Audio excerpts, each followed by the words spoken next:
할렐루야. 오늘 이 새벽에도 나오신 여러분들 주님의 이름으로 축복합니다.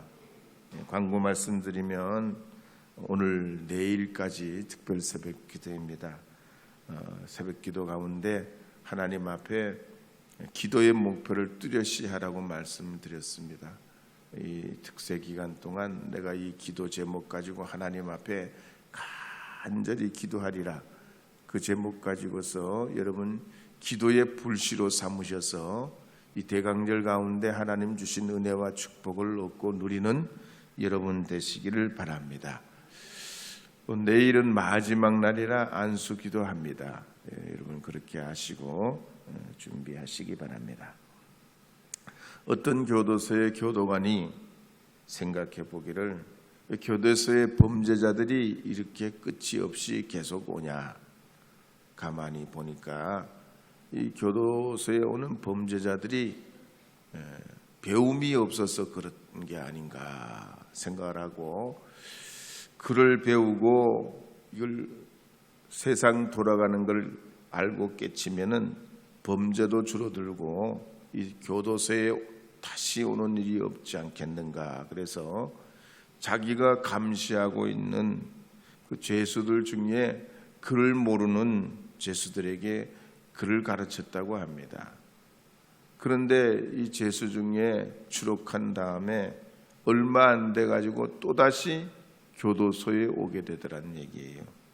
너무나 기가 막혔어요. 그래서 무슨 죄 때문에 이 사람이 왔나 살펴봤더니 문서 위조죄로 왔더라는 겁니다. 그러니까 이걸 보면 사람은 물질이 없으면 없어서 그런 것 같지만 그렇지도 않아요. 있으면 있는 대로, 없으면 없는 대로 죄를 짓는 게 인간이고, 배움이 없어서 그런 것 같지만 배움이 있어도 그렇고 배움이 없어도 그렇고 사람에게는 답이 없어요. 그래서 예수님 시대 헤롯 왕도 그랬습니다. 헤롯 왕이 만능 박사입니다. 이 사람 정치, 경제, 국방, 예술, 문학 지식으로 말하자면 역사에 길이 남아야 될 사람이에요. 근데 이 헤롯 왕이 그렇게 만능 박사지만 비열하고 교활하고 포악하고 야비하고 아주 세상에 둘도 없는 진짜 가진 지식과는 정반대의 인생을 살아갑니다.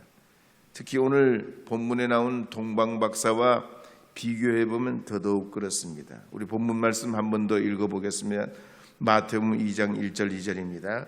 헤롯 왕 때에 예수께서 유대 베들레헴에서 나심에 동방으로부터 박사들이 예루살렘에 이르러 말하되 유대인의 왕으로 나신 이가 어디 계시냐?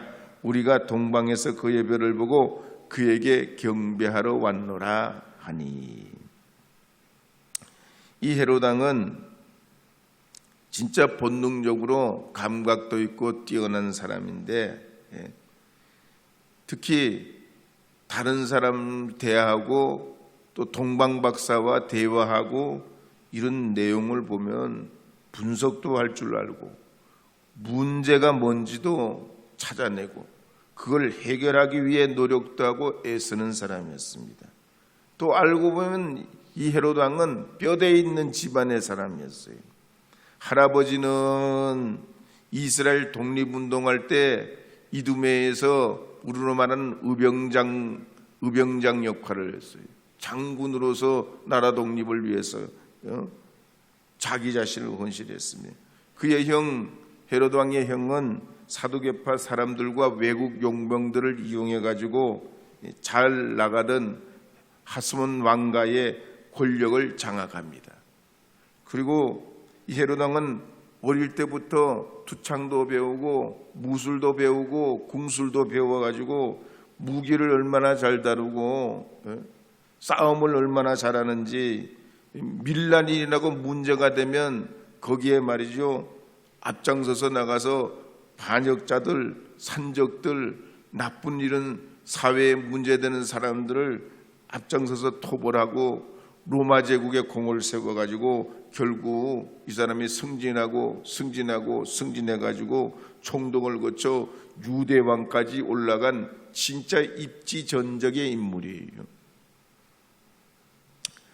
왕이 돼가지고는 어떡하냐? 이스라엘 전역에 곳곳에 말이죠, 도시를 건설하고 성을 수축하고 도로를 내고 저수지를 만들고 당시에 최신식 경기장, 극장, 궁궐을 지은 사람이에요. 그러니 요즘으로 말하면 경제 대통령이요. 경제 대통령. 그러고는 로마 제국에는 충성을 다하는 대신 그 권력을 얻었습니다. 근데 이 헤롯 왕이 그렇게 똑똑하고 말하자면 경제 대통령처럼 가장 이스라엘의 겉을 위해서는 모든 걸 다 했는데 이 사람의 내면은 그렇지 않아요. 불안하고 열등감에 시달리고 로마 제국에 아부하면서도 편치가 않았습니다. 그래서 동방박사들이 예루살렘에 도착해가지고 아기 예수가 탄생했다는 소식을 듣고는 안절부절 불안 견디질 못합니다. 결국 베들레헴 지경에 있는 2살 아래의 아기들을 다 학살하라고 했지요. 근데 이 헤로도시 영원할 줄 알았는데 그 사람이 어떻게 됩니까? 독살당해 죽어요.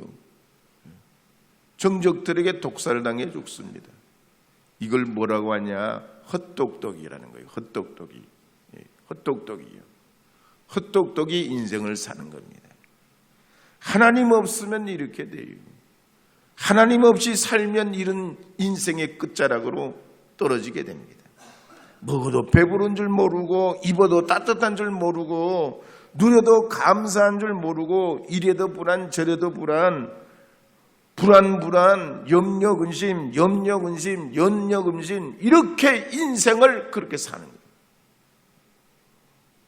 오늘 이 특세에 나오신 여러분들은 성령의 은혜로 하나님 주신 믿음의 용기를 얻으시고 성탄 시즌을 통해서 여러분 가운데 불안은 물러가고 주님의 평안으로 충만하시기를 주의 이름으로 축복합니다. 기쁘다 구주 오셨네 한번 불러봐요. 기쁘다 구주 오셨네.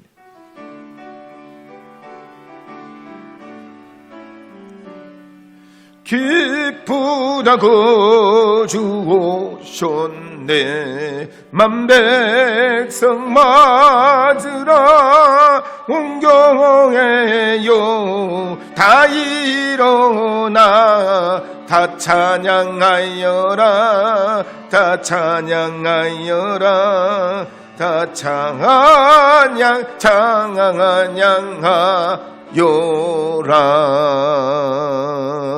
아침에 제가 나올 때 보니까 길이 조금 미끄럽더라고요. 서리가 내려가지고 걷는데 미끌미끌해요.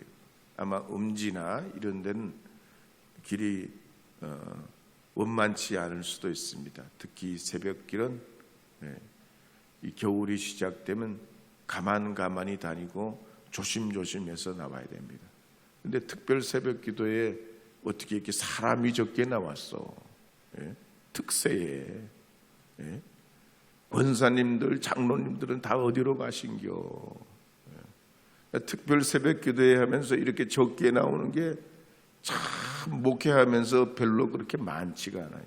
내일은 여러분 나오실 때 꼭 여러분 가족들, 형제들 나와서 기도하게 해야 돼요. 기도하게 해야 하는 줄 믿습니다. 기도로 깨워야 돼요. 다른 방법이 없잖아요. 지금 헤롯을 얘기하고 동방박사를 얘기할 텐데 사람으로는 방법이 없어요. 하나님이 도우시고 역사해 주셔야 돼요. 그래야 우리의 인생의 길이 있고 하나님의 축복과 은혜가 있게 되는 줄 믿습니다. 어쨌든 동방박사가 이제 헤롯 왕과 비교해 보면 완전히 반대의 삶을 사는 사람들입니다. 이 동방박사들은 별을 연구하는 사람들인데 말하자면 그냥 그 당시 지금은 별을 쳐다보고 미래를 연구하는 그런 사람들은 아주 소수의 사람에 불과하지만 이 당시에는 천문학을 연구하고 별을 연구하면서 미래를 가늠했던 것이 시대의 첨단 과학이고 기술이고 그리고 그때 그 시대의 트렌드입니다. 근데 이 별을 연구하는 동방박사들은 왕궁에서 왕의 자문 역할을 하면서 사람들에게 존경을 받던 사람들입니다. 이분들이 뭐가 모질러서 먼 예루살렘 베들레헴으로 온 게 아니, 이분들의 예수님께 남아 경배할 수 있었던 것은 자기 만족에 빠지지 않고 진리를 위해서라면 어디든지 무엇이든지 찾고 두드리고 또 배우고 또 배우려 했던 사람들입니다. 그래서 아기 예수 별을 발견하고서 들판을 지나고 강을 건너고 산을 넘어가지고 베들레헴에 도착한 겁니다. 강남 침례교회 최명락 목사님 간증에 보면은 이분이 20살을 신학교 1학년 때 지금처럼 추운 겨울이 시작될 때 친구들과 함께 친구 둘과 자기와 단 둘이서 무전 여행을 떠나게 돼요. 근데 어디로 갔냐면 경주로 가게 됐습니다. 경주로 무전 여행, 아무것도 가지지 않고 그냥 무작정 여행을 떠났어요. 떠난 이유가 뭐냐면 진리가 뭔지 찾아보자는 거예요. 신학생인데 앞으로 목회해야 될 사람들인데 그냥 무작정 우리가 믿을 수 없으니 진리가 뭔지 깨닫고 알고 주님을 쫓아가야 된다고 생각했어요. 그래서 경주로 내려갔는데 어디로 갈까? 그러니까 십자가 보이는 성당으로 갔습니다. 근데 성당으로 가니까 마당에서 직원을 만났는데 직원에게 물어봤어요. 진리가 뭔지 아세요? 진리가 뭐예요? 그랬더니 이 직원이 귀찮다는 뜻이 말이죠.